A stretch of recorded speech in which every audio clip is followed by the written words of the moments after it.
Ya, sebanyak 11 perusahaan atau calon emiten sedang memulai masa penawaran awal melalui book building penawaran perdana Initial Public Offering atau IPO. Salah satunya emiten yang bergerak di sektor perhotelan yaitu PT Puri Sentul Permai Tbk dengan kode emiten KDTN. Nah, kalau kita lihat kondisi saat ini begitu ya, KDTN ini seharusnya tengah diuntungkan karena pandemi telah berlalu begitu ya atau terkendali sehingga mobilitas masyarakat telah kembali normal. Nah, hal ini membuat sektor pariwisata kembali menggeliat yang membuat tingkat kunjungan masyarakat ke hotel ini kembali naik.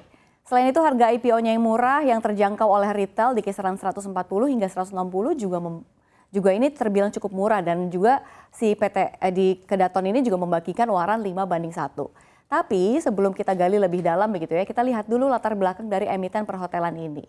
Ya, kalau kita lihat berdasarkan prospektus, ini pemilik KDTN adalah PT Putra Sakti Mandiri yang dimiliki 40%, lalu ada PT Intan Perdana Sukses 30%, dan lalu ada PT Cahaya Sakti Investindo Sukses Tbk atau CSIS, ini sebanyak 30%. Dan di dalam CSIS ini termasuk di dalamnya yang merupakan Au Bintoro dari Olympic Group. Pasti pada tahu ya kalau merek-merek Olympic furnitur begitu ya. Dan kalau misalkan kita lihat terkait IPO KDTN ini, KDTN kan ini bergerak di bidang usaha hotel dan penyedia jasa makanan serta minuman ini akan mendapatkan dana segar sebesar 35 miliar hingga 40 miliar setelah IPO nanti. Dan dana ini kemudian sebanyak-banyaknya 86,56% akan digunakan untuk pengembangan usaha berupa pembangunan 5 outlet K8 Express Hotel.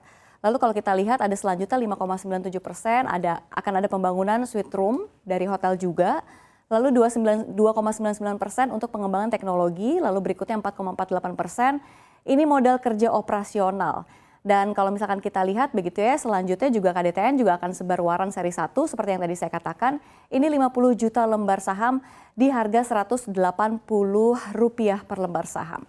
Dan kita lihat slide berikutnya. Ya, kalau kita lihat begitu ya, menurut laporan keuangan saham KDTN di semester 1 2022. Kalau kita lihat ini pendapatan KDTN sendiri sebesar 11,7 miliar rupiah begitu ya. Kalau laba bersih kita lihat ada 1,02 miliar. Ini per kuartal 2 ya pemirsa. Lalu kalau kita lihat ini total aset perseroan berada di angka 45,3 miliar. Sementara total liabilitas perseroan sebesar 15,2 miliar rupiah. Dan kita lihat ada ekuitas perseroan sebesar 30,1 miliar rupiah. Dan kalau misalnya kita lihat ini masih di Juni 2022 begitu ya, total aset perseroan tercatat ada 45,3 miliar. Ini naik dari tahun sebelumnya 43,2 miliar. Dan kalau kita lihat tadi juga total liabilitasnya ini juga merupakan sebesar 15,2, ini ekuitas perseroan juga naik dari 29 menjadi 30,1 miliar ya dibandingkan pada bulan Desember 2021. Dan kalau kita lihat dari kinerja ini masih cukup prospektif ya. Kalau kita lihat slide berikutnya ada juga nih dividen dari PT KDTN. Ya. Perseroan berencana untuk membagikan dividen tunai sekurang-kurangnya sekali dalam setahun ya. Nanti jumlah dividen yang dibagikan ini akan bergantung pada laba perseroan di tahun berjalan dengan menimbang indikator-indikator finansial dari keputusan RUPS sesuai dengan anggaran dasar dan peraturan yang berlaku. Rencananya perseroan ini akan membayarkan dividen sebanyak-banyaknya 60% dari laba bersih mulai dari buku tahun 2022. Dan lalu setelah pencadangan laba bersih juga ini sesuai dengan ketentuan yang berlaku. Kita lihat slide berikutnya. Ya, kalau kita lihat valuasi dari KDTN ini ya, kalau kita lihat dari price earning ratio, ini kalau kita lihat dari 2019 ada 40,3 kali, 2020 78 kali, lalu 2021 9,66 kali, terus ada Q1 2022 sebesar 145 kali dan Q2 235. Nah, kalau kita lihat begitu ya, jika PER ini lebih kecil dari rata-rata emiten lainnya dalam industri sejenis, maka harga perusahaan dianggap relatif lebih murah. Ya, dan tentu saham yang dengan PER yang lebih rendah ini banyak diminati oleh investor. Lalu kita lihat slide berikutnya. Ya, kalau kita lihat price book to value-nya dari KDTN ini kalau kita lihat di 2019 ada 1,9 kali, 2020 1,91 kali, dan 2021 1,36 kali. Kalau dilihat dari KDTN ini PVB masih belum sebesar 2 kali begitu ya. Kalau sudah sebesar 2 kali artinya harga saham sudah sebesar 2 kali lipat dibandingkan kekayaan bersih suatu perusahaan.